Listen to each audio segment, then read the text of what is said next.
लीजिए सुनिए मेरे द्वारा लिखी किताब उड़ान, जिसकी पहली कहानी है मुन्ना और मुनिया। तो आइए सुनते हैं ये कहानी। आज का दिन उसके लिए खास था। आज का सूरज खास था, धरती खास थी, पक्षी खास थे, सारा वातावरण खास था और सबसे खासम खास था उसका प्यारा सा नन्हा सा मेहमान। यह तो उसको अपनी जान से भी ज़्यादा प्यारा था। आज उसके पाँव जमीन पर नहीं थे, पर फर्क था तो बस इतना कि किसी ने उसे उड़ते हुए नहीं देखा था। हाँ, प्यारी सुंदर तितली की तरह उड़ते हुए यहाँ से वहाँ, यानी घर से आंगन, आंगन से रसोईघर, रसोईघर से भंडारघर, और वहाँ गांव की स्त्रियों के समूह में जहाँ वे मंगल गीत गा रही थीं। हर तरफ उसकी ही पुकार मची थी। कभी हलवाई कहता, बिटिया घर से घी तो निकाल दे, तो टेंट वाला आकर सिर पर सवार हो जाता, बेटी शामियाना आंगन में ही लगेगा या पूरी गली तक लगवा दे। तो वह बड़ी ही हर्ष मिश्रित स्वर में कहती, काका पूरी गली में शामियाना लगा दो। कभी उसके पिता ही आवाज़ लगाते, ओ बिटिया जरा अपनी माँ से कुछ रुपए तो ला दे। और इतने ही में ही वह घर से भीतर दौड़ती जाती, वहाँ बैठी माँ से पैसे लेती, भाई का माथा चूमती और भागती पिता के हाथ में रुपए थमा देती। तब तक गांव की कोई बड़ी बूढ़ी आवाज़ लगाती, अरे ओ मुनिया जरा सुन तो, गांव की औरतों को चाय नाश्ता तो करा दे, कब से ये सोहर के गीत गा रही हैं। और वह दौड़ती हुई जाती और तुरंत चाय नाश्ता का सामान लिए लौटती और सब में चाय नाश्ता बंटवा देती, सबको खिलाती पिलाती। पर वह खुद उसने सुबह से कुछ नहीं खाया था, एक खील भी उड़कर उसके मुंह में नहीं गई थी। खुशी के मारे उसकी भूख प्यास सब उड़नछे हो चुकी थी। बिना खाए पिए ही उसकी आत्मा तृप्त थी। वह जब भी कमरे में किसी काम से जाती तो उसकी माँ उसे बड़े ही मनोहार से कहती, मुनिया तूने सुबह से कुछ नहीं खाया, कुछ तो खा ले मेरी लाडो।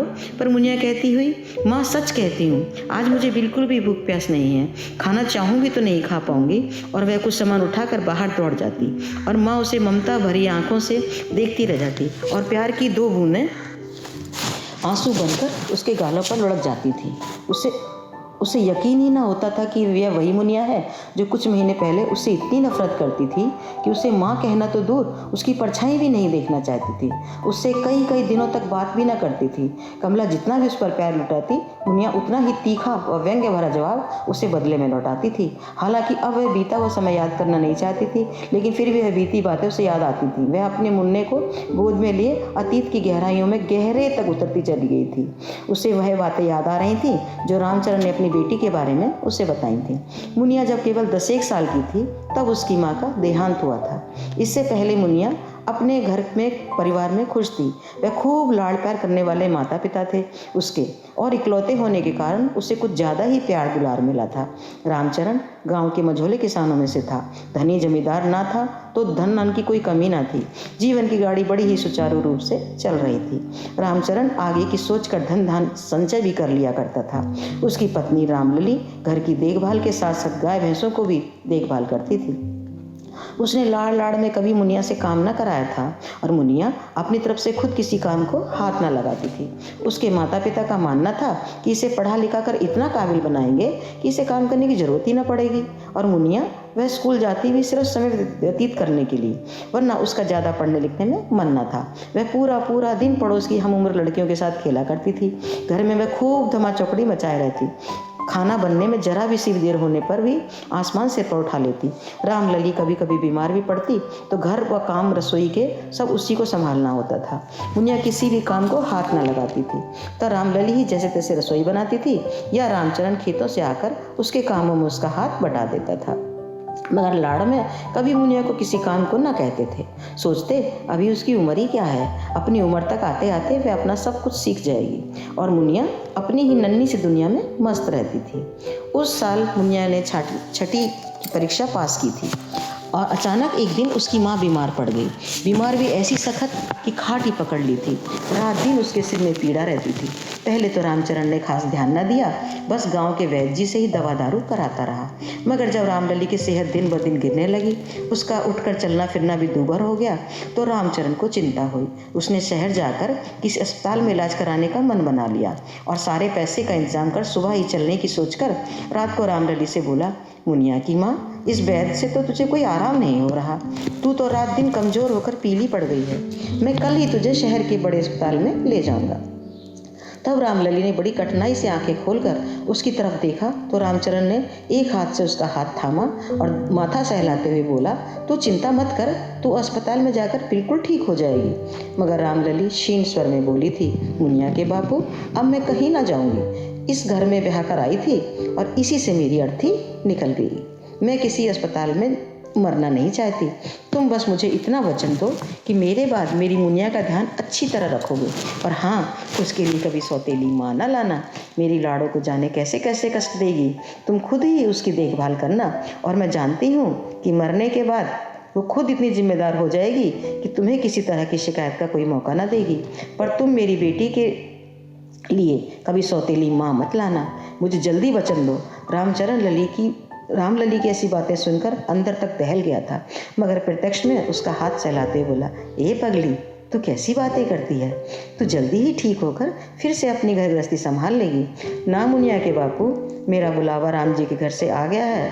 अब तो बस आप मुझे वचन दो कि आप कभी भी दूसरी शादी न करोगे। मेरा और तुम्हारा साथ विधाता ने इतने दिन का ही लिखा था। मुझे बस वचन दो, जल्दी करो मुनिया के बापू, मेरे पास समय बहुत कम है। कहकर रामलली बुरी तरह हाँफने लगी। उसकी सांसें उखड़ने लगी थी और आंखें पथराने लगी थी। फिर भी वह पूरी हिम्मत जुटाकर बोली, मुनिया के बापू, जरा मुनिया को तो जगा दो, उसे जी भर कर देख तो लूँ, आखिरी बार उसके सिर पर हाथ फेर लूं। रामचरण ने दुखी मन से पास ही दूसरी चरपाई पर सो रही बेटी को उठाया था। मुनिया अभी कच्ची नींद में थी, इसीलिए बापू पर झल्ला पड़ी थी। बापू क्या है, सोने दो ना, अभी तो सोई थी। अब रामचरण कैसे उस सौभागी को समझाता कि तेरी माँ सदा के लिए चिर निद्रा में सोई जाती है, उससे मिल तो ले। वह ऐसा कुछ कह न सका, बस उसे जबरदस्ती उठाकर रामलली की चरपाई की पाटी पर बिठा दिया था। मगर मुनिया की आंखें अब बेनींद से बोझल थीं। वह उनींदी सी माँ के पास बैठी थी। तब रामलली ने धीरे से आंख खोली और बड़े लाड़ से बेटी का हाथ अपने हाथ में लेकर पूरी शक्ति बटोर कर बोली, बेटी मुनिया, अब मैं जाती हूँ, अपना व अपने बापू का ध्यान रखना। मगर मुनिया अब भी आधी सोती थी, आधी जागती थी। उसने नींद में ही सोचा कि माँ कहीं रिश्तेदारी में जाने की बात कर रही हैं, सो झट से बोली, ठीक है माँ, तुम जाओ, अच्छे से जाना, मैं बापू का और अपना ध्यान रखूंगी, और हाँ, जल्दी ही लौट आना। कहकर वह रामलली की चरपाई पर ही उसके हाथ का तकिया बनाकर वहीं पसर गई और सो गई। उधर रामलली ने आखिरी बार पति को देखा, फिर पास में सोई बेटी को देखा, फिर एक हिचकी के साथ ही उसके प्राण पखेरु उड़ गए। आत्मा परमात्मा में विलीन हो गई। जरा ही देर में रामलली की मृत्यु की खबर पूरे गांव में आग की तरह फैल गई। लोग झुंड के झुंड रामचंद्र के घर पहुंचने लगे। अभी सभी अपनी बातों द्वारा उस दिव्य आत्मा की शांति के लिए प्रार्थना करने लगे। सभी का रोना धोना सुनकर मुनिया सहम कर उठ गई थी, लेकिन हुआ क्या है ये उसे अगले दिन जाकर पता चला था, जब उसकी माँ को अंतिम संस्कार के लिए ले जाने लगे थे। तब वह माँ से लिपट कर खूब रोई थी। गांव की औरतों ने बड़ी मुश्किल से उसे माँ से अलग किया था। जब वह किसी के संभाले न संभली, तब रामचरण ने उसे सीने से लगाकर सांत्वना दी थी। धीरे धीरे दिन बीतने लगे थे। मुनिया भी अब माँ के वियोग से थोड़ी संभल गई थी। रामलली को मरे 5-6 महीने हो चुके थे। इन 5 महीनों में लगता था कि मुनिया सचमुच 5 महीने नहीं 5 साल बड़ी हो गई है। वह अपनी सामर्थ्य से ज़्यादा ही घर संभालने की कोशिश करती थी। रामचरण भी खेती बाड़ी के साथ साथ बिन माँ की बच्ची की भी देखभाल किया करता था। वह मुनिया को खिला पिला कर ही खेतों पर जाता था, क्योंकि मुनिया को खाना बनाना नहीं आता था। फिर रामचरण खुद उसे चूल्हे के पास न जाने देता था। उसे डर लगा रहता था कि कहीं हाथ न जला ले, इसीलिए खाना वह स्वयं ही बनाता था। हाँ, बाकी के काम जैसे झाड़ू, बर्तन और का काम मुनिया ही करती थी। इस चक्कर में उसे कभी कभी स्कूल जाने में देरी हो जाती थी, मगर उसकी शिक्षिका उसे कभी डांटती नहीं थी, क्योंकि सभी जानते थे कि बिन माँ की बच्ची पर कामों का पहाड़ टूट पड़ा है। मगर मुनिया को ना तो खुद ही पढ़ाई में मन लगता था, और हाँ, अब उसका खेल कूद भी मन नहीं लगता था। वह गुमसुम सी घर में ही बैठी रहती थी। रामचरण की दुनिया तो उजड़ चुकी थी। हालांकि वह मुनिया का खूब ध्यान रखता था, मगर माँ की कमी तो वह पूरी नहीं कर सकता था, और ना ही मुनिया के लिए सौतेली माँ ला सकता था। वैसे तो रामलली ने उससे वचन लिया था कि वह दूसरी शादी ना करे, मगर वह स्वयं भी दूसरी शादी नहीं करना चाहता था। वह जानता था कि सौतेली माँ सौतेली ही होती है। रामलली की मृत्यु को जब 1 साल हो गया तो गांव वालों ने रामचरण पर दबाव डालना शुरू कर दिया कि अब वह उसे दूसरा ब्याह कर लेना चाहिए। उसके हम उम्र साथी समझाते कि अभी उसकी उम्र ही क्या है, पूरी जिंदगी पड़ी है, इस पहाड़ से जिंदगी को कैसे काटेगा। मगर रामचरण हंस कर टाल देता था कि भाई सब कट जाएगी ऐसे ही। गाँव की बड़ी बूढ़ी औरतें समझाती, रामचरण जाने वाली तो निर्मोही थी, चली गई, अब तो अपने बेटी की खातिर ही दूसरा ब्याह कर ले, तेरी बेटी को फिर से माँ मिल जाएगी और तुझे 2 रोटी समय पर सेक कर देने वाली मिल जाएगी। अभी तो हाँ कह दे, मेरी रिश्तेदारी में लड़की है, तुरंत बात चला दूंगी और चट मंगनी पट ब्याह करा दूंगी। दरअसल रामचरण गांव का खाता पीता किसान था, खेती बाड़ी भी काफ़ी थी, गांव में घर भी अच्छा बना था, उम्र भी ज़्यादा न थी और देखने भालने में भी ठीक ठाक था। सो आप सभी उसकी शादी अपनी ही रिश्तेदारी में कराना चाहते थे। मगर रामचरण ने ठान लिया था कि वह अपनी ज़रूरतों के आगे झुककर दूसरा ब्याह नहीं करेगा। उधर मुनिया भी खुश थी कि बापू किसी की बातों में नहीं आने वाले, ना ही वे ब्याह कर सौतेली माँ लाने वाले, क्योंकि सौतेली माँ के कष्ट क्या होते हैं यह वह कुछ कुछ अपनी सखी से सुन चुकी थी, बल्कि देख भी चुकी थी। और अब उसकी सारी का कुछ ही महीनों में ब्याह भी होने वाली थी उसकी सखी का। उसकी सौतेली माँ से मुनिया को भी यही खटका रहता था कि सौतेली माँ के आने से सब अस्त व्यस्त हो जाएगा। उसके बापू जो उसे इतना प्यार करते हैं वे भी उस विमाता के बस में हो जाएंगे, तो मुनिया का जीवन नरक से भी बेहतर हो जाएगा। इसीलिए मुनिया पिता का खूब ख्याल रखने की कोशिश करती थी। दोनों ही बाप बेटी एक दूसरे का सहारा थे और एक दूसरे के पूरक भी थे। रामचरण वैसे तो कहीं नहीं जाता था, उसने अब चौपाल पर बैठकर हुक्का पीना भी छोड़ दिया था। मुनिया के कारण किसी के भी घर न जाता था और बहुत मजबूरी होने पर ही 1 आध घंटे के लिए बेटी को अकेला छोड़कर जाता था, वरना साये की तरह हमेशा उसके साथ ही रहता था। जब वह खेतों पर काम करने जाता तो मुनिया स्कूल चली जाती थी, तो रामचरण भी निश्चिंत रहता था। वैसे उसके पड़ोस में ही उसकी ताई रहती थी, बड़ी ही मृदु और मिलनसार। वह रामचरण को अपने बेटे की तरह प्यार करती थी। वह उसकी सच्ची हमदर्द थी। रामचरण के घर में न रहने पर वही मुनिया का ध्यान रखती थी। रामचरण भी उन्हें माँ के समान ही मानता था। वे भी रामचरण से कई बार दूसरे ब्याह के लिए कह चुकी थी, मगर रामचरण उनकी बात भी हंसी में टाल देता था। वैसे तो मुनिया भी ताई को बहुत मानती थी, मगर वह जब भी रामचरण के ब्याह की बात करती तो मुनिया के तन बदन में आग लग जाती थी। वह नहीं जानती थी कि ताई उसके बापू का ब्याह उसकी भलाई के लिए ही करना चाहती है, वह तो उन्हें अपना सबसे बड़ा दुश्मन समझती थी। ताई विधवा थी, ताऊ को गुजरे 1 अरसा हो गया था। ताई के 2 बेटे थे, दोनों का ब्याह हो गया था, दोनों बाल बच्चेदार थे। ताई की एक बेटी पड़ोस के गांव में ही ब्याही थी। वह दोनों बेटों से बड़ी थी, सो उसके बच्चे भी बड़े ही थे। उसके 3 लड़के थे। बड़े दोनों लड़कों का तो ब्याह हो गया था, मगर छोटा लड़का गलत संगत के कारण आवारा किस्म का हो गया था और गाँव में छोटी मोटी चोरियाँ भी करने लगा था। इसी से माँ ने दुखी होकर उसकी संगत तोड़ने के लिए उसे अपनी माँ के पास पछेरा गांव भेज दिया था। ताई इन सब बातों से अनभिज्ञ थी। उसको केवल इतना बताया गया था कि यहाँ यह मटर गश्ती करता है, अम्मा भैया से कहकर इसे खेती बाड़ी का काम सिखा दो, जब ट्रैक्टर चलाना सीख जाएगा तो वापस गाँव बुला लूँगी। ताई ने उन दोनों भाइयों से बात करके उसे खेती के कामों में लगा दिया। रामचरण और ताई के आंगन लगभग मिले हुए थे, बीच में केवल एक हाथ उठाऊ दीवार ही थी। ताई का देवता जब भी खाली होता तो उस दीवार पर जाकर बैठ जाता था। ताई कभी तो देखती तो तुरंत टोक देती थी, बेटा इस दीवार पर मत बैठा कर, तेरे मामा देखेंगे तो गुस्सा करेंगे। मगर वह 2-4 दिन तो दीवार पर ना बैठता, फिर जब मौका मिलता दीवार पर जाकर बैठ जाता। बुढ़िया ताई समझ ना पाई कि उसका 16-17 साल का देवता क्यों बार-बार उस दीवार पर ही चढ़कर बैठता है। दरअसल वहाँ से वह मुनिया को कनखियों से देखा करता था। रामचरण ने 1 आध बार दीवार पर चढ़े देखा तो था, मगर बहन का बेटा समझकर ध्यान ही न दिया था। एक दिन सुबह के 10 बजे थे, गर्मी खूब तेजी से पड़ रही थी। उस दिन रविवार होने से स्कूल की छुट्टी थी, सो मुनिया घर में अकेली थी और रामचरण खेतों पर गया था। ताई व उसकी बहुएं घरों के काम निपटाकर अपने कमरों में घुसी थी और ताई भी बरामदे में बैठी दालें साफ कर रही थी कि अचानक उसे पड़ोस के घर से कुछ खटर पटर की आवाज़ आई। यह आवाज़ और दिनों की आने वाली आवाज़ से कुछ अलग ही थी। तो पहले तो ताई ने ध्यान न दिया, मगर जब उसे मुनिया की दबी दबी सी आवाज़ सुनाई दी तो ताई के कान खड़े हुए। वह दाल का ढल्ला फेंक कर पड़ोस से भागी और जैसे ही रामचरण के घर पहुंची तो उसे देखते ही उसका देवता भागने को हुआ और मुनिया पत्ते की तरह कांपती हुई ताई की तरफ बढ़ी और बेल की तरह उनसे लिपट गई। ताई ने जल्दी से उसे छोड़कर पास पड़ी डंडी उठाई और भागते हुए देवते को दे मारी। ताई का निशाना अचूक साबित हुआ। वह आंगन में ही पैर पकड़कर बैठता चला गया। अब बुढ़िया ने उठाकर ताबड़तोड़ कई डंडी देवते की कमर में दे मारी। देवता गिरता पड़ता जान बचाकर भागा। ताई चिल्लाती उसके पीछे पीछे गालियां देती भागी। रुक नास पीटे, जाता कहाँ है? तुझे शर्म नहीं आई लड़की पर हाथ डालते? मगर देवता 3-4 फरलांग में ही गली के पास आंखों से ओझल हो गया। तब ताई थकी हारी से लौटकर मुनिया के पास आई और बोली, बेटी तू ठीक तो है ना? तब मुनिया ने हाँ में गर्दन हिलाई तो ताई ने चैन की सांस ली और उस विधाता को हाथ जोड़कर धन्यवाद सा दिया कि आज तो किसी तरह अनर्थ होते होते बच गया, वरना ताई और बिन माँ की बच्ची कहीं मुंह दिखाने के काबिल न रहती। उसने प्यार से मुनिया के सिर पर हाथ फेरते हुए कहा, बेटा इसी स्थिति से बचाने के लिए मैं तेरे बापू से कहती थी ब्याह के लिए। आज तेरी माँ यहाँ होती तो इस नास पीटे की तो क्या किसी की भी मजाल ना होती इस तरफ झांकने की।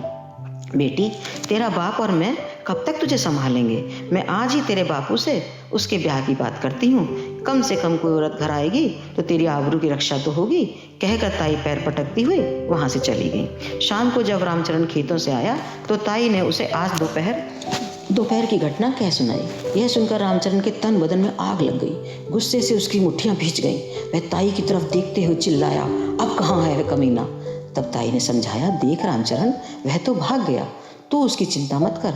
मैंने भी डंडियों की ऐसी मार मारी है नास पीटे को कि सारी जिंदगी याद रखेगा। बेटा तू गुस्सा मत हो, ठंडे दिमाग से काम ले और ये सोच कि तेरा ब्याह करना कितना जरूरी है। इस घर में हर हाल में अब गृहिणी आनी चाहिए जो तुम बाप बेटी की देखभाल करे। तू घर के कामों से मुनिया की जिम्मेदारी से छुट्टी पा जाए। बेटा तू तो जानता ही है कि बिन गृहिणी घर जैसे भूतों का डेरा। मैं तेरे भले की ही कहती हूँ। अब रामचंद्र की समझ में ताई की बातें कुछ कुछ आने लगी थी। वह ताई के आगे हथियार डालते हुए बोला, ताई जैसा तुम ठीक समझो करो, लेकिन मैं कम उम्र की लड़की से तो ब्याह ना करूँगा। रूप रंग कोई भी हो उसकी मुझे परवाह नहीं। परवाह है तो बस अपनी मुनिया की। मैं तो केवल इतना चाहता हूँ कि मेरी मुनिया को उसकी माँ मिल जाए। रामचरण और ताई आंगन में बैठे यह बातें कर रहे थे और मुनिया ओसारे में खड़ी सभी बातें दम साधे सुन रही थी। रामचरण की हाँ सुनकर मुनिया सन्न रह गई। उसकी समझ में नहीं आ रहा था कि रामचरण शादी करने को राजी कैसे हो गया। हाँ करने से पहले बापू ने एक बार भी मेरे बारे में नहीं सोचा। क्या बापू इतने निष्ठुर हो गए? क्या मैं बापू का ख्याल नहीं रखती और अब तो खाना बनाना भी सीख रही हूँ? या आज की घटना इतनी बड़ी थी जो बापू की शादी का कारण बन रही है? मुनिया अपनी आप से बातें किए जा रही थी। उसका मन हुआ कि जाकर बापू को उनकी शादी के लिए मना कर दे, उनके हाथ पैर जोड़े, उनसे मिन्नतें करे कि बापू चाहे मेरी जान ले लो लेकिन मेरी सौतेली माँ घर ना लाओ। लेकिन वह अभी यह सब बातें अपने बापू से कह ना सकी। बस चुपचाप खड़ी ताई के जाने का इंतजार करने लगी। उधर रामचरण की हाँ सुनकर ताई को तो जैसे मुंह मांगी मुराद मिल गई। वह रामचरण को ढेरों आशीर्वाद देती हुई दरवाजे की तरफ बढ़ गई। तभी मुनिया उसारे में से निकलकर आंगन में आ गई और तब तक रामचरण नल पर हाथ मुंह धोने चला गया।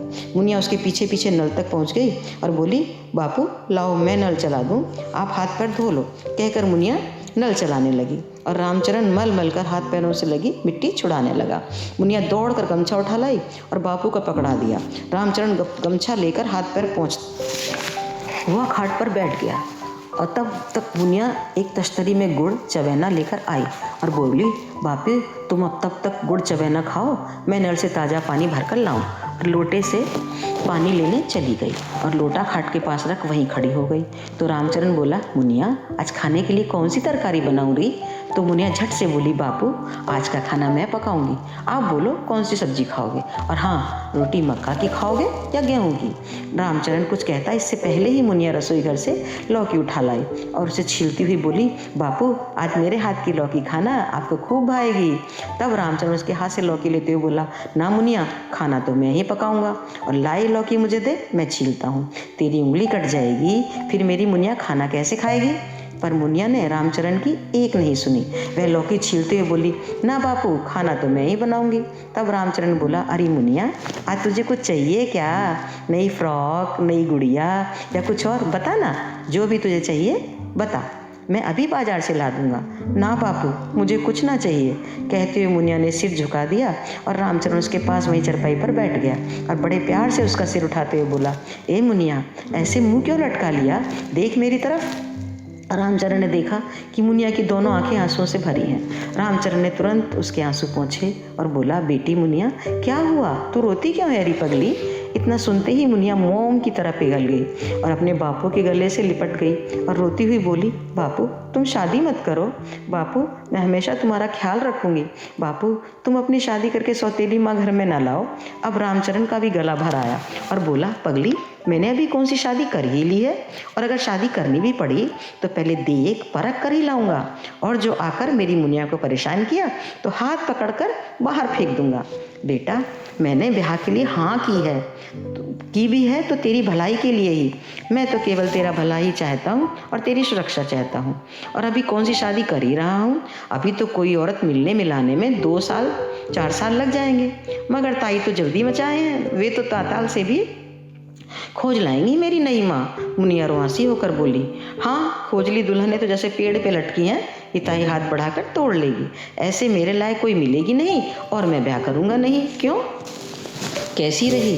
कहकर रामचरण मुनिया को गुदगुदाकर हंसाने लगा, और वह मुनिया नन्ही सी मासूम खिलखिलाकर निश्चल हंसी हंस दी, और बाप बेटी की इस हंसी सारी फिजाओं में गूंज गई, और मुनिया आश्वस्त हो पिता का खाना बनाने में हाथ बटाने लगी। रामचरण की शादी के लिए हाँ करके भूल गया था, मगर ताई का दुल्हन खोजो अभियान उसी दिन शुरू हो गया था। उन्होंने अपनी जान पहचान रिश्तेदार सभी से एक सुघड़ शालीन लड़की बताने को कह दिया था। ताई जल्द से जल्द रामचरण का बसा हुआ घर फिर से देखना चाहती थी। जब भी किसी लड़की के बारे में खबर पाती तो तुरंत रामचरण के घर दौड़ी आती थी और लड़की के बारे में बताने लगती थी, तो मुनिया के तन बदन में ज्वाला सी धधक जाती थी।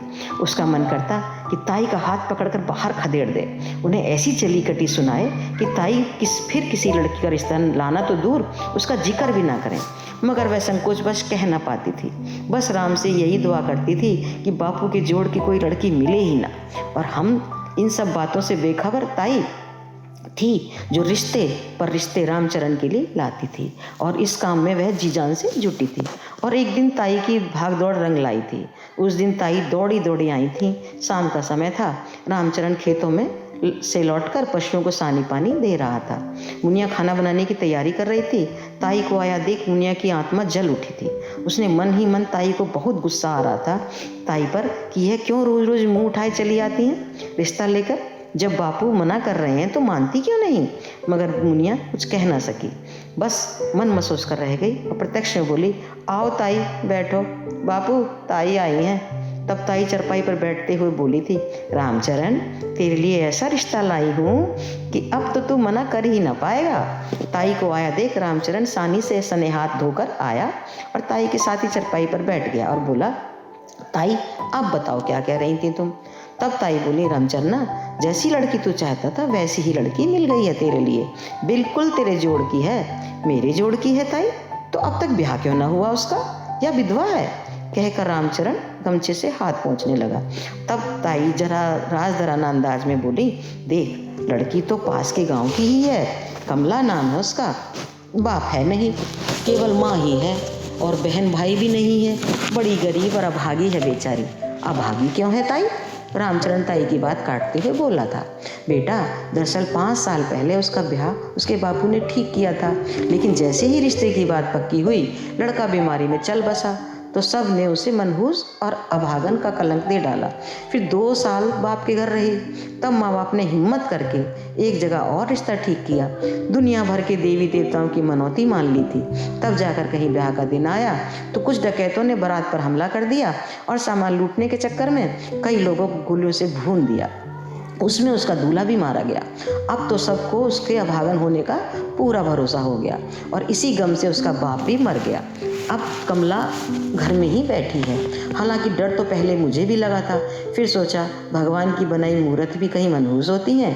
बेटा उससे ब्याह करके तेरा भी घर बस जाएगा और उसका भी उद्धार हो जाएगा और उसकी माँ भी चैन की सांस ले आँख मूंद लेगी। मैं तो कहती हूँ तुम कल ही 5 लोगों को ले जाकर फेरे डाल लाओ।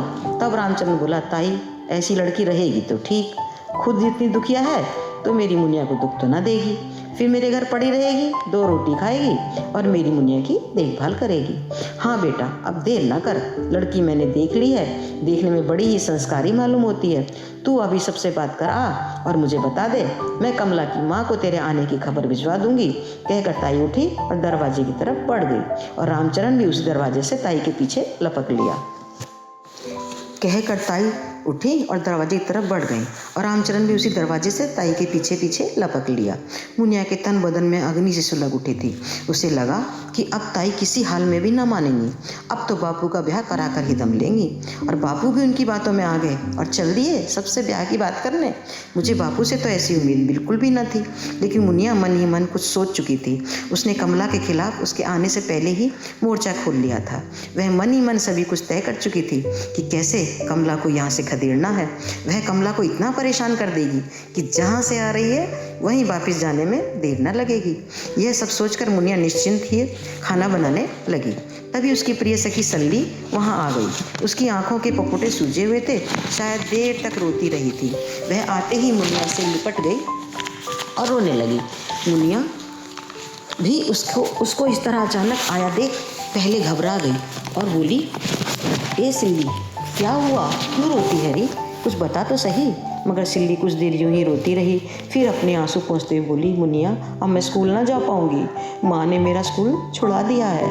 मेरे स्कूल जाने से उनके काम का हर्जा होता था ना, इसीलिए वे पढ़ाई छुड़ा रही हैं। मगर मुनिया मैं पढ़ना चाहती हूँ री। तब मुनिया बोली, काका कुछ नहीं कहते क्या, वे तेरी नई माँ को डांटते नहीं है क्या। ना मुनिया, बापू भी माँ की हाँ में हाँ ही मिलाते रहते हैं। वे भी कहते हैं माँ ठीक कहती है, घर में बैठो, घर का काम सिलाई बुनाई सीखो, माँ जो कहती है तुम्हारे भले की कहती है। मुनिया सिल्ली की बातें सुनकर अवाक रह गई। तो क्या उसके बापू भी नई माँ के कहे अनुसार ही चलेंगे। वैसे तो एक बात अच्छी है कि नई माँ आते ही पढ़ाई लिखाई का झंझट खत्म। मुनिया तो खुद ही नहीं पढ़ना चाहती और सारा दोष आएगा नई माँ के माथे। मुनिया यह सब सोच कर रही थी कि सिल्ली ने उसे झकझोरा तो वह जैसे सोते से जागी।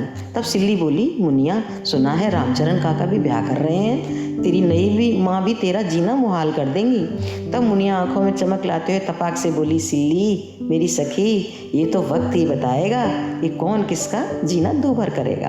कहती हुई मुनिया मुस्कुरा दी और सिल्ली उसे ऊपर से नीचे तक देखते हुए उसकी बात समझने की कोशिश करती रही। तब सिल्ली कुछ देर और अपना दुखड़ा रोकर अपने घर चली गई और मुनिया ने बड़े ही मनोयोग से आज बापू के लिए खाना बनाया। 2 दिन बाद रामचरण 4-5 आदमियों को लेकर अपना ब्याह कराने चल दिया। वह सुबह जल्दी ही घर से निकल गया था और उसके जाते ही घर की साफ सफाई सजावट का काम ताई ने संभाल लिया। नाइन को बुलाकर सारे आंगन की लिपाई करा डाली, सारा घर साफ कर सामान करीने से जमाने लगी। मुनिया को कहा कि रसोई के बर्तन और डिब्बे धो पोंछ कर रसोई चमका दे। अपनी दोनों बहुओं को भी उन्होंने बुला लिया था। एक को रसोई में नई बहू के लिए पकवान बनाने को कहा तो छोटी बहू को घर आंगन दहलीज सजाने का काम दिया। शाम होते होते घर की पूरी काया ही पलट दी ताई ने। सभी काम निपटा कर जैसे ही बैठी वैसे ही लड़का भाग कर आया और खबर दे गया, ताई रामचरण काका बहू ले आए। ताई ने जैसे ही सुना तुरंत बहू को आवाज़ लगाई, जल्दी आरती का थाल लेकर आ जाओ और सुन, एक लोटे में पानी भरकर उसमें आम की टहनी डाल के ले आ। इतना सुनते ही बहू अंदर की तरफ आरती लेने गई। तब तक रामचरण काका कमला के साथ द्वार पर आकर खड़ा हो गया। तब गांव की काफ़ी औरतें वहां इकट्ठी हो गई थीं। सभी मंगल गीत गाने लगी और आपस में चुगलबाजी करने लगी। तभी ताई आरती का थाल लेकर द्वार पर आ गई तो रामचरण बोला, ताई ये सब क्यों कर रही हो। तब ताई बड़े ही अधिकार से बोली, रामचरण तो चुपचाप खड़ा रहे, आज किसी भी रस्म में कोई कटौती न होगी, मैं तो सारी रस्में बड़े चाव से पूरी करूँगी। अब रामचरण क्या कहता, वह चुप हो गया। तो ताई ने नई बहू की आरती उतारी, फिर पानी का लोटा उसके सिर पर रखकर साथ साथ चलने लगी। ताई ने आंगन में नई बहू के लिए चौकी बिछा दी और उसे चौकी पर बिठा कर दिया। रामचरण ने कमला के साथ आया सामान अंदर रखवा कर मुनिया को आवाज़ लगाई। तब मुनिया अनमनी सी आई और बोली, क्या है बापू, कुछ चाहिए क्या। हाँ बेटा, अपने बापू को एक लोटा पानी तो पिला, बड़ी प्यास लगी है, आज तो गर्मी भी कमाल की पड़ रही है। मुनिया के जी में तो आया कि कह दे, अब पानी मुझसे क्यों मांगते हो, अपनी पत्नी से कहो, वही ला देगी तुम्हें पानी। मगर वह कुछ ना बोली, चुपचाप नल से पानी लाकर रामचरण को दे दिया। रामचरण पानी पीकर बाहर निकल गया। तब तक आंगन में औरतों ने कमला की मुँह दिखाई की रस्म शुरू कर दी। गांव की औरतें एक एक कर आती, बहू का मुंह देखती और कुछ रुपए उसकी झोली में रखकर खिलखिलाती अपनी जगह बैठ जाती। ताई ने सबको चाय नाश्ते की व्यवस्था कर रखी थी। सभी औरतें लड्डू और मठरी की दावत उड़ा रही थीं। तभी एक स्त्री खाते खाते बोली, ताई, जेठ जी के तो भाग खुल गए, बड़ी सुंदर बहू लेकर आए हैं। इतना सुनते ही सभी खिलखिलाकर हंस दी। तब एक बूढ़ी सी औरत बोली, नई बहू से पैर छुआई की रस्म भी अभी कर लो। फिर वह उठती हुई बहू के पास आकर बोली, बेटा, पहले अपनी ताई के पैर छू लो, यही तुम्हारी सास हैं, इनका मान सम्मान हमेशा रखना। और फिर मुनिया को आवाज़ लगाकर बोली, ए मुनिया, यहाँ तो आ। मुनिया आकर खड़ी हो गई तो वह बोली, बहू, ये है तेरी बेटी, इसका हमेशा ध्यान रखना, इसको सगी माँ से भी बढ़कर प्यार देना। इतना सुनते ही नई बहू ने हाथ आगे बढ़ाकर मुनिया का हाथ थाम लिया था और उसे अपनी गोद में बिठाने लगी। लेकिन मुनिया उससे हाथ छुड़ाकर वहाँ से भाग गई। तब स्त्रियाँ बोली, अभी बच्ची है ना, नई माँ से शर्मा रही है। तब कमला और भी सिमट कर गठरी बन गई। थोड़ी देर में ही औरतें अपने घर चली गईं और ताई कमला को घर गृहस्थी का पाठ पढ़ाने लगी और कमला सभी बातें ध्यान से सुनने लगी। तब तक बहू ने खाना बना लिया था। रात को सभी खाना खा पी कर सोने चले गए और ताई ने नई बहू को कमरे में सुला दिया और खुद भी अपने घर सोने चली गई। मुनिया रोज आंगन में ही सोती थी, तो उसने अपना बिस्तर वहीं लगाया और रामचरण की खाट भी अपने पास ही बिछा दी। रोज ही दोनों आंगन में सोते थे। रात को काफ़ी रात तक वह रामचरण का इंतजार करती रही। दरअसल वह अपने बापू को किसी और के पास जाने नहीं देना चाहती थी। रात को रामचरण के आते ही वह बोली, बापू, आज कहाँ चले गए थे? सोना नहीं था क्या? रामचरण जानबूझकर देरी से आए थे जिससे मुनिया सो जाए, मगर वह कहाँ सोने वाली थी। रामचरण मन मारकर उसके पास बिछी चरपाई पर सो गया। मुनिया काफ़ी देर तक जागती रही। जब उसे पूरा विश्वास हो गया कि बापू सो गया, उनके खर्राटे गूंजने लगे, तो वह भी नींद की आगोश में चली गई। मुनिया सुबह देर तक सोती रही क्योंकि वह काफ़ी रात तक जागती रही थी। वैसे वह जल्दी उठ जाती थी, लेकिन आज उसकी आंख ना खुली थी। दरअसल वह बड़ा ही डरावना सपना देख रही थी कि उसकी सौतेली माँ उसे चिमटे से मार रही है और बापू भी खड़े खड़े उसे बढ़ावा दे रहे हैं कि मारो इसे, किसी काम की नहीं सुनती, तुम ही सुधारोगी इसे। और माँ वह दुगने जोश से मार रही थी और मुनिया पड़ी धरती पर करहा रही थी। अचानक उसे लगा कि नई माँ ने उसका हाथ पकड़कर मरोड़ रही है और वह चिल्लाकर उठ बैठी। उसने देखा कि ताई उसका हाथ पकड़ उठाने की कोशिश कर रही थी और बड़बड़ा रही थी, अच्छी लड़कियों के ये लक्षण हैं, सुबह देर तक भैंस की तरह पसरी रहना, एक बांस चूड़ा चढ़ गया और अब तक सो रही है, पराए घर जाकर खूब नाम रोशन करेगी रामचरण का। उठ जल्दी से, देख माँ ने घर की सफाई भी कर ली थी और अब तक तू सुसिया रही है, उठ जल्दी कर वरना स्कूल को देर हो जाएगी। मुनिया चुपचाप आंखें मलती उठ गई। दरअसल रात के सपने से वह अब तक डरी हुई थी और रात का सपना भी कहाँ, अभी सुबह सुबह ही तो सपना देखा था। और कहते हैं कि सुबह के सपने सच होते हैं। वह अनमनी सी उठकर नहाने चली गई। तब तक ताई ने नई बहू से चूल्हा पूजन कराकर खाना तैयार करवा दिया और अपने घर जाने लगी। तो कमला ने बड़े ही अनप्रपनत से उन्हें रोक लिया और खाना खिलाकर ही भेजा। ताई को खाना खाते देख मुनिया का पारा चढ़ गया। वह मन ही मन बड़बड़ाई, हाँ खाओ, ठूस ठूस कर खाओ, अब क्या है, अब तो तुम्हारी चूल्हे में जड़ जम गई है ना, अपनी पसंद की बहू जो ले आई हो। मगर कहा कुछ नहीं और कमरे में जाकर स्कूल की वर्दी पहनने लगी। तभी ताई ने आवाज़ लगाई, मुनिया आजा, तू भी खाना खा ले, देख तेरी माँ ने कितनी स्वाद आलू मटर की सब्जी बनाई है, पहले तू खा ले, फिर बापू का खाना लेकर खेत पर देती हुई स्कूल चली जाइयो। तब तक कमला ने एक कटोरी में सब्जी और तस्तरी में नरम पूरी निकाल दी और बैठने को आसन बिछा दिया। मुनिया को पूरी सब्जी से उठती भाप और खुशबू से भूख जाग गई थी, मगर वह गुस्सा दिखाते बोली, मुझे नहीं खानी आलू की सब्जी, मुझे नहीं अच्छी लगती। तब ताई बोली, ए मुनिया, तू तो आलू की तरकारी बड़े चाव से खाती थी, फिर क्यों कहती है कि तू आलू की तरकारी नहीं खाती? तब मुनिया चिल्लाकर बोली, जब खाती थी तब खाती थी, अब नहीं खाती। ताई को मुनिया की बात पर गुस्सा तो बहुत आया। वह कुछ कहने ही वाली थी कि कमला ने उनका हाथ पकड़कर धीरे से दबा दिया और बोली, मुनिया बेटी, मुझे पता नहीं था कि तुम्हें आलू की सब्जी पसंद नहीं है, आगे से कभी आलू की सब्जी न बनाऊंगी। अब बूरा में घी मिला देती हूँ, उससे पूरी खा लो। पर मुनिया ने खाना नहीं खाया तो नहीं खाया। ताई तब गुस्से में भरकर बोली, नहीं खाती तो मत खा, रामचरना ने तुझे सिर पर चढ़ा रखा है, जा उसके लिए खाना तो लेती जा। तब कमला ने सिर नीचे कर धीरे से कहा कि ताई जी, वे खाना खाने घर ही आएंगे, कह रहे थे खेत पर ज़्यादा काम नहीं है। अब कमला की बात सुन मुनिया का माथा ठनका। उसने सोचा कि यदि बापू घर आए तो नई माँ से बात जरूर करेंगे। फिर तुरंत बोली, बापू खाने इतनी दूर धूप में क्यों आएंगे? पहले आएंगे फिर जाएंगे। ताई खाना जल्दी दे दो, मैं ही देती हूँ, स्कूल चली जाऊंगी। मैं भी खाने का डिब्बा लाती हूँ। कहकर मुनिया ने खाने का डिब्बा लिया, उसमें खूब सारी सब्जी और पूरी ठूस ठूस कर भर ली। उसने सोचा कि मैं भी बापू के साथ ही खा लूँगी। तब ताई बोली, अरे मुनिया क्या करती है, एक आदमी का इतना खाना, क्या पागल हो गई है? तूने तो सारी सब्जी ही पलट ली, तेरी माँ क्या खाएगी? निकाल सब्जी पूरी। ये क्या अब अपने लिए दोबारा सब्जी पूरी बनाएगी? दरअसल मुनिया ने जानबूझकर सारी सब्जी पूरी डिब्बे में ठूस ठूस कर भरी थी, जिससे कमला खाना ना खा पाए। मगर ताई के आगे उसकी एक ना चली और उसे थोड़ी सब्जी पूरी निकालनी पड़ी। वह डिब्बा लेकर और स्कूल का बस्ता लेकर चली तो कमला के शब्द उसके कान में पड़े, ताई आप चिंता न करो, मुनिया अभी बच्ची है, धीरे धीरे ही सही, मगर मुझे पूरा भरोसा है कि सब ठीक हो जाएगा। तब तक मुनिया दरवाजे से निकल गई। कमला को इस घर में आए धीरे धीरे 6-7 महीने गुजर गए। इन 6 महीनों में मुनिया ने कमला को तंग करने में कोई कसर न छोड़ी थी। वह हर तरह से कमला की नाक में दम किए रहती थी। घर का काम तो वह कब का छोड़ चुकी थी। अपनी झूठी तश्तरी भी उठाकर नल पर नहीं रखती थी। सामान समेटना तो दूर, बल्कि खूब सामान फैलाती थी। झाड़ू लगे आंगन में मूंगफली के छिलके बिखेर देती थी, गन्ने चूस कर खोई के ढेर लगा देती थी, मटर खाकर छिलके आंगन में इधर उधर फेंक देती थी। कमला के धुले कपड़े अलगनी से उतार कर मिट्टी में रगड़ कर वापस अलगनी पर टांग देती थी। सब्जी है रोटी सभी में मीन मेख निकालती थी। बापू से भी कमला की झूठ मूठ की शिकायत किया करती थी। यह बात अलग थी कि रामचन्ना न पत्नी को कुछ कहता था न बेटी को कुछ कहता था। मुनिया केवल कमला को जितना तंग करती थी, कमला उतनी ही उसके करीब आने की कोशिश करती थी। कमला चाहती थी कि मुनिया उसके साथ ही खाना खाए, उसके साथ ही खेले, पढ़े और उसके साथ ही सोए। यहाँ तक कि कमला मुनिया के सामने रामचरण से बात भी नहीं करती थी, ना ही कुछ काम के लिए रामचरण को कहती थी, क्योंकि वह जानती थी कि मुनिया को उसका रामचरण से बात करना भी पसंद नहीं है। इसीलिए वह मुनिया को ही मध्यस्थ करके बातें किया करती थी। वह कहती, मुनिया बापू से कह दो बाजार से राशन ले आएं या तरकारी ले आएं। और रामचरण वह भी वही करता था। कहता, मुनिया अपनी माँ से कह दे क्या क्या सामान लाना है बाजार से।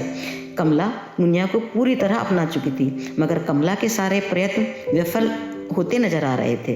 कभी कभी तो मुनिया भी सोच में पड़ जाती थी कि आखिर कमला को किसी बात पर गुस्सा क्यों नहीं आता। जितना मुनिया उसे तंग करती है उतनी में तो सगी माँ भी परेशान हो जाती और 2 झापड़ रसीद कर देती। लेकिन कमला वह तो न जाने किस मिट्टी की बनी है, जिसको मुनिया की हर गलती पर क्रोध की बजाय प्यार आता है। तब मुनिया ने धीरे धीरे शरारतें कम कर दी थी, मगर पूरी तरह माँ को माँ नहीं माना था। मुनिया कब से इंतजार कर रही थी कि नई माँ कब उसकी पढ़ाई छुड़ाएगी और कब उसे पढ़ने लिखने से छुटकारा मिलेगा।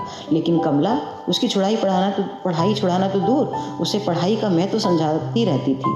तब एक दिन मुनिया ने ऐलान कर दिया कि मुनिया स्कूल नहीं जाएगी। कमला ने सुना तो वह अवाक रह गई। उसने पहले तो मुनिया को प्यार से समझाया। जब मुनिया नहीं मानी तो पहली बार गुस्से से बोली, देखो मुनिया, तुम्हारी सारी गलती मैं माफ़ कर सकती हूँ, तुम्हारी कितनी भी नफरत हो मैं बर्दाश्त कर सकती हूँ, मगर फिर से पढ़ाई छोड़ने का जिक्र कभी मत करना। हम चाहते हैं कि तुझे पढ़ लिख कर दुनियादारी की समझ आए। जानती हो, एक बेटी के पढ़ने से 2 परिवारों का उद्धार होता है, उसके बच्चे भी पढ़ लिख कर काबिल बनते हैं। अब बस्ता उठाओ और स्कूल को निकलो।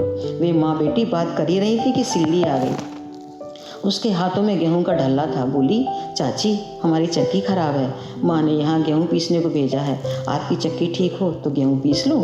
फिर वह रुआं से होकर बोली, मुनिया की तरफ मुड़ी और बोली, मुनिया मैंने सब सुन लिया है।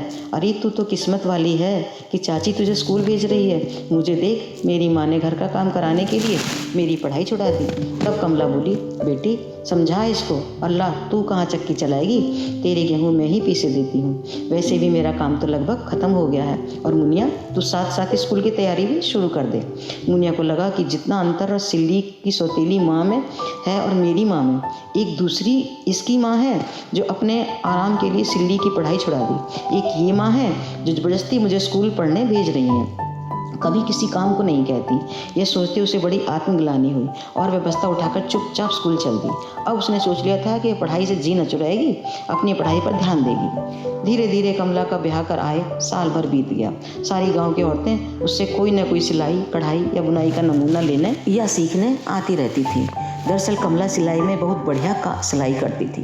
कभी उसके सिले कपड़ों की खूब तारीफ होती थी और सभी कहते थे कि कपड़े की सिलाई में वह जान डाल देती है। वह मुनिया के लिए भी तरह तरह की सुंदर कुर्ती सलवार सिलती रहती थी।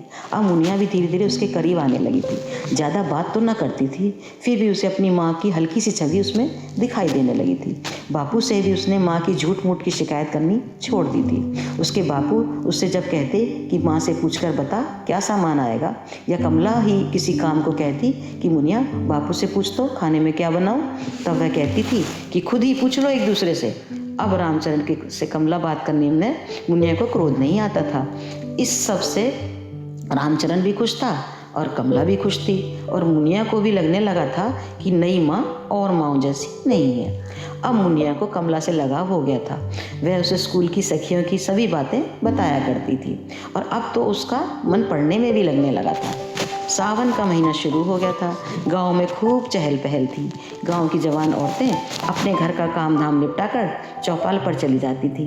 वहां वे हाथ से सेवैयाँ बनाती थीं, और बड़ी बूढ़ी औरतें चरखा काट कर सूत बनाती थी और अपना बड़ी हुक्का गुड़गुड़ाकर गांव भर के समाचार सुनाती। तो कभी कभी औरतें सावन के गीत मल्हार गाने लगती। यह मजलिस रोज दोपहर के 3-4 घंटे तक चलती थी।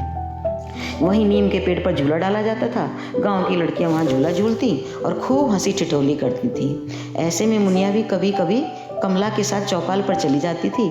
वहाँ मुनिया झूला झूला करती और कमला मैदा गूंथ कर सेवैयाँ बनाती थी। इधर मुनिया कुछ दिनों से देख रही थी कि कमला की तबीयत कुछ ठीक नहीं रहती। वह ठीक से खाना खा भी नहीं रही थी, और मुनिया की ज़बरदस्ती करने पर एक आध टुकड़ा खाती तो तुरंत उलट देती थी।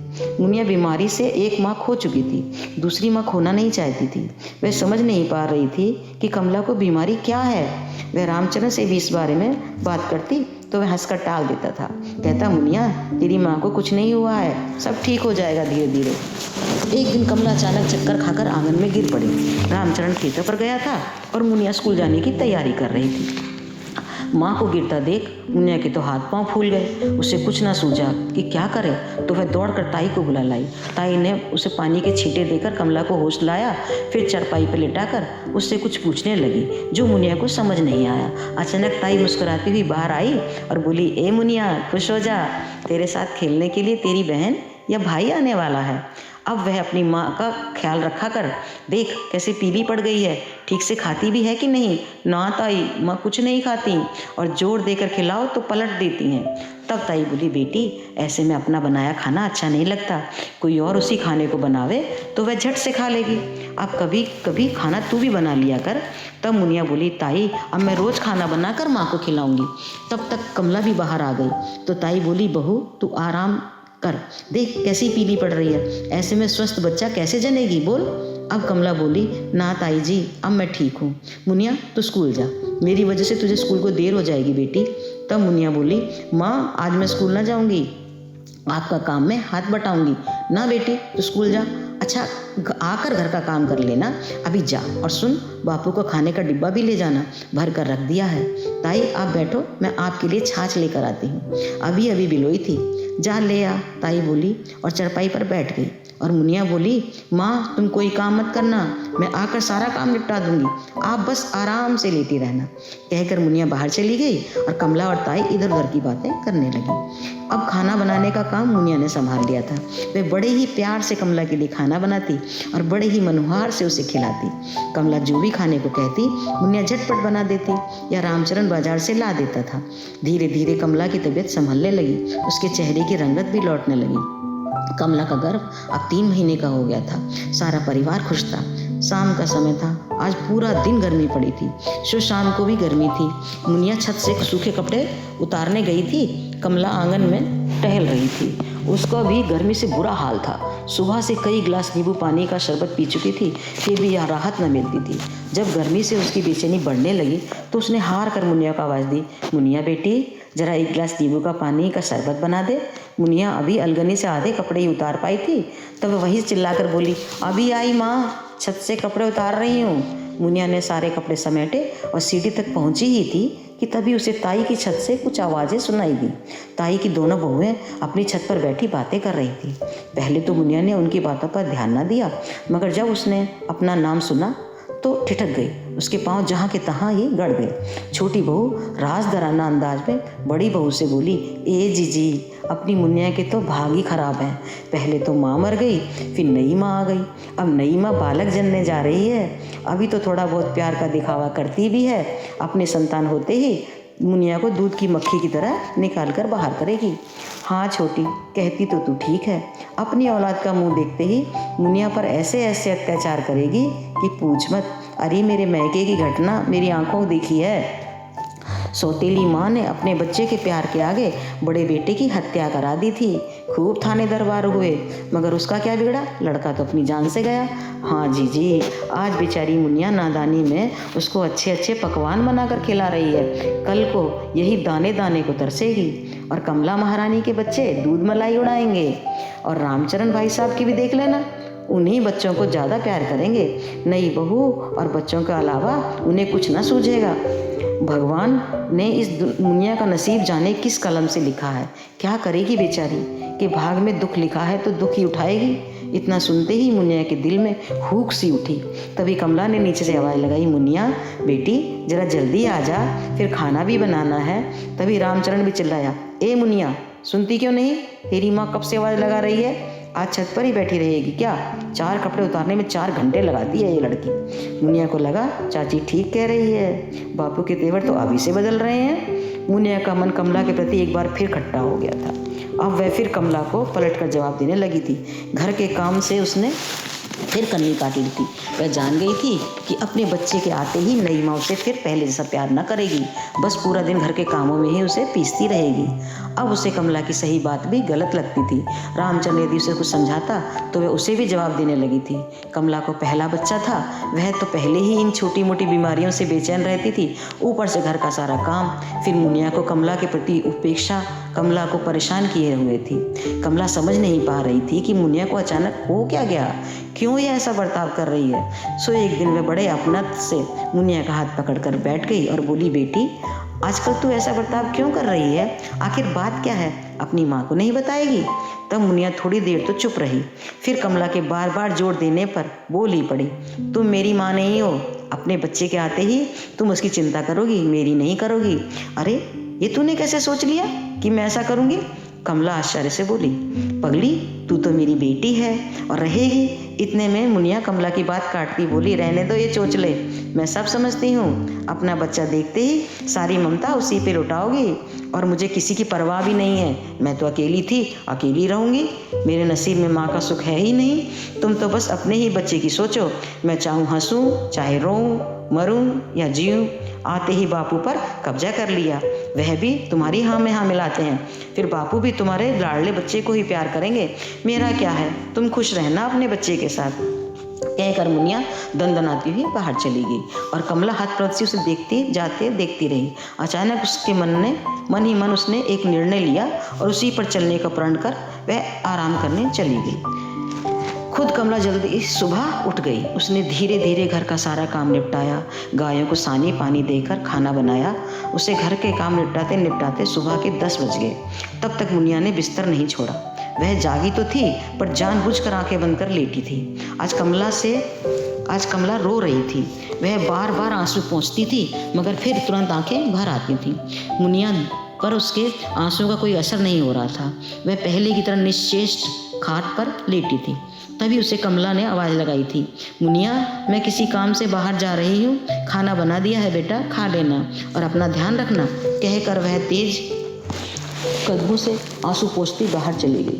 कमला के जाते ही मुनिया को लगा कि आज माँ गई कहाँ है। वे तो कभी किसी के घर नहीं जाती, या शायद चौपाल पर गई हो। मगर चौपाल पर वह मुनिया को साथ लेकर जाती थी और साथ में सेवई बनाने के लिए मैदा भी गूंद कर ले जाती थी और कोई बुलाने आती भी थी तभी कमला चौपाल पर जाती थी। फिर कमला गई कहाँ है? न जाने मुनिया किस शक्ति के वशीभूत होकर उठी और दरवाजे की कुंडी चढ़ाकर बाहर आ गई। तभी उसे दूर गली में कमला की झलक दिखाई दी तो मुनिया लपक कर उसके पीछे हो ली। कमला गली पार करती हुई दूसरी गली के अंतिम छोर पर बनी डॉक्टर की दुकान में घुस गई। तब तक मुनिया भी उसके साथ काफ़ी निकट आ चुकी थी मगर वह कमला से बराबर दूरी बनाए हुए थी। कमला को डॉक्टर की दुकान में घुसते देख मुनिया ने राहत की सांस ली, वरना वह तो न जाने क्या क्या उल्टा सीधा सोच चुकी थी कि कमला कहीं जान वान दे ना दे। मुनिया यहीं से वापस लौटने की सोचने लगी, लेकिन उसके पैर जड़वत वहीं रुक गए। तब वह जिज्ञासावश डॉक्टर की दुकान की तरफ चल दी और दुकान पर पहुंचकर वह खिड़की के पास खड़ी होकर अंदर की बातें सुनने लगी। उसकी माँ कमला कह रही थी, ना डॉक्टरनी जी, मैंने खूब सोच लिया और खूब समझ लिया, मैं यह बच्चा बिल्कुल नहीं चाहती। तब डॉक्टर ने उसको समझाते हुए बोली थी, कमला तुम कैसी बातें करती हो, तुम्हारा पहला बच्चा है, सब कुछ ठीक ठाक है, फिर तुम क्यों अपने ही हाथों अपनी कोख उजाड़ना चाहती हो? पागल मत बनो, सीधे घर जाओ। ना डॉक्टरनी, फैसला तो मैं कर चुकी हूँ कि मैं यह बच्चा रखूँगी नहीं। आप नहीं करोगी तो मैं कुछ उल्टी सीधी दवाइयाँ खा लूँगी, किसी भी दाई से ले लूँगी। तब डॉक्टरनी बोली कि तुम पहले ये बताओ, तुम बच्चा गिराकर निसंतान क्यों रहना चाहती हो? तुम क्यों चाहती हो कि मैं ये बच्चा भी गिरा दूँ और तुम्हारा ऑपरेशन भी कर दूँ, जिससे तुम्हें आगे भी बच्चे ना हो? इस सवाल से कमला पहले तो खामोश रही, उसकी आंखें डबडबाईं। वह हिम्मत बटोर कर बोली, ना डॉक्टरनी जी, मैं निसंतान नहीं हूँ, मेरी एक बड़ी प्यारी बेटी है और मैं चाहती हूँ कि मेरी बेटी और मैं एक हो रहें, जिससे मैं पूरी ममता उस पर निछावर कर दूँ। फिर ना मुझे दूसरी संतान होगी, ना ही मेरा प्यार किसी के साथ बटेगा। मेरी बेटी ने मेरी जान बसती है डॉक्टरनी जी, मैं नहीं चाहती कि कोई आकर मेरी बेटी के प्यार व अधिकार में सेंध लगाए। मुनिया अब खिड़की के पास ज़्यादा देर खड़ी न रह सकी, उनके पैर थर थर काँपने लगे। अब तक की बातें सुनकर मुनिया की तो जैसे जान ही निकलने लगी। उसे यकीन नहीं हो रहा था कि ऐसी भी कोई माँ हो सकती है इस धरती पर। ऐसा तो उसने किस्से कहानियों में सुना था कि सौतेली बेटी की खातिर खुद अपनी कोख में आग लगा दे और उफ तक न करेगी। मुनिया को लगा कि वह अभी चक्कर खाकर गिर जाएगी। वह खिड़की से हटकर बाहर आकर बैठने ही वाली थी कि अचानक डॉक्टरनी के शब्द उसके कानों में पड़े, कमला तुम नहीं मानती, इस संतान पर तुम्हारा अधिकार है। अगर तुमने फैसला कर ही लिया तो चलो भीतर लेटो, मैं पहले तुम्हें इंजेक्शन दूंगी। कहकर डॉक्टर ने इंजेक्शन तैयार करने लगी। उधर कमला धीरे से कुर्सी से उठकर अंदर के कैबिन में जाने लगी। तभी मुनिया पूरी शक्ति बटोर कर उठी और हवा के झोंके की तरह अंदर घुस गई। डॉक्टरनी के हाथ से दवाई छीन ली और खिड़की से बाहर फेंक दी और दहाड़ती हुई बोली, खबरदार जो मेरी माँ को हाथ भी लगाया। तब तक कमला आश्चर्य से जहाँ की तहाँ खड़ी हो गई। उसे लगा कि मुनिया यहाँ कहाँ से प्रकट हो गई। उधर डॉक्टरनी को भी कुछ न सूझा। वह समझ ना पा रही थी कि यह कौन है, इस तरह कैसे अंदर घुसकर उसका हाथ पकड़कर उसकी दवाई व इंजेक्शन फेंक दिया। तब डॉक्टरनी बोली, ए लड़की तू कौन है और यहाँ क्यों बदतमीजी कर रही है? नर्स इसे बाहर निकालो, अजीब पागल लड़की है। जब तक मुनिया संभल पाती तब तक वह दंदनाती नर्स उसके दूसरे कमरे से आई और उस मुनिया को कसकर पकड़ा और बाहर की ओर ले जाने लगी। तब कमला जैसे सोते से जागी। वह नर्स से बोली, इसे छोड़ दो, ये मेरी बेटी है, ये बच्ची है, इसे अभी कुछ समझ नहीं है। तब मुनिया रुआंसी होकर बोली थी, माँ इतना समझ जरूर है कि समझ सकूं कि आप क्या अनर्थ करने जा रही थी। माँ मुझे माफ़ कर दो, सारी गलती मेरी ही है। माँ तुम घर चलो, मेरा भाई या बहन इस दुनिया में आएगा, वह दुनिया देखेगा और मैं उसे इतना प्यार करूँगी कि अपनी जान से बढ़कर उसकी देखभाल करूँगी। और तुम में तो इतनी ममता है कि हम दोनों पर लुटाओगी तो भी कम न पड़ेगी। तब कमला ने मुनिया को गले लगाकर उसका माथा चूम लिया था। वह डॉक्टर के हाथ जोड़ती बोली, डॉक्टर जी मुझे माफ़ कर दो, मैं भूल करने चली थी, मगर मैं अपनी बेटी का प्यार बढ़ते ना देख सकती थी। मुनिया को लगा कि डॉक्टर ने अभी गुस्से होगी और मगर वह गुस्सा होने के बजाय मुस्कुरा रही थी। उसने बस इतना ही कहा था, कमला यही है तुम्हारी बेटी, बड़ी समझदार है। उस दिन से मुनिया ने कमला की सारी जिम्मेदारी अपने ऊपर ले ली थी। अब कमला बेटी बन गई थी और मुनिया उसकी माँ बन गई थी। वह रात दिन उसकी सेवा में तत्पर रहती थी। माँ बेटी साथ साथ रहती थी। सारा गांव उन माँ बेटी के प्यार की मिसालें देने लगा था। रामचरण भी बेटी के बदले व्यवहार से खुश था। कमला के गर्भ के 6 महीने कैसे निकल गए उसे पता भी न चला था और उसने एक स्वस्थ सुंदर बालक को जन्म दिया था। देखने में नए नक्श बिल्कुल मुनिया के गए थे। कोई भी देखकर बता देता कि यह तो मुनिया का ही भाई है। और मुनिया, उसे तो कुदरत का अनमोल खजाना मिल गया था। वह कभी उसके सुंदर होठों की तारीफ करती, कभी उसकी अलकों पलकों की तारीफ करती। उसे हमेशा सीने से लगाए रहती थी। जब भूख से मुन्ना रोता तभी उसे माँ की गोद में मिलती थी और वह भी कमला की गोद में जाने की बजाय मुनिया के पास ही रहता था। उस फरिश्ते को देखकर मुनिया कभी कभी सोचती कि यह इस सुंदर नगीने को अपनी ही गलतियों से खोने जा रही थी। उसके आने से पहले इससे नफरत करने लगी थी। हे प्रभु मुझे माफ़ कर देना, यही प्रार्थना वह बार बार उस ईश्वर से करती थी। माँ, ओ माँ, माँ, पंडित जी आपको बुला रहे हैं, मुन्ने को लेकर जल्दी चलो। पंडित जी, इसका कुछ भी नाम रखें, मैं तो इसे मुन्ना ही कहूँगी। मुनिया का भाई मुन्ना। मुनिया की हर्ष मिश्रित आवाज़ सुनकर कमला जैसे सोते से जागी थी। उसने पहले मुनिया का माथा चूमा, फिर मुन्ने का माथा चूमकर उसे गोद में लेकर बाहर आ गई और रामचरण के साथ बैठ गई नामकरण संस्कार के लिए। आज वह बहुत खुश थी और दोनों बच्चों को पाकर संतुष्ट थी। अपने मुन्ना और मुनिया को पाकर आज उसका परिवार पूरा हो गया था। धन्यवाद।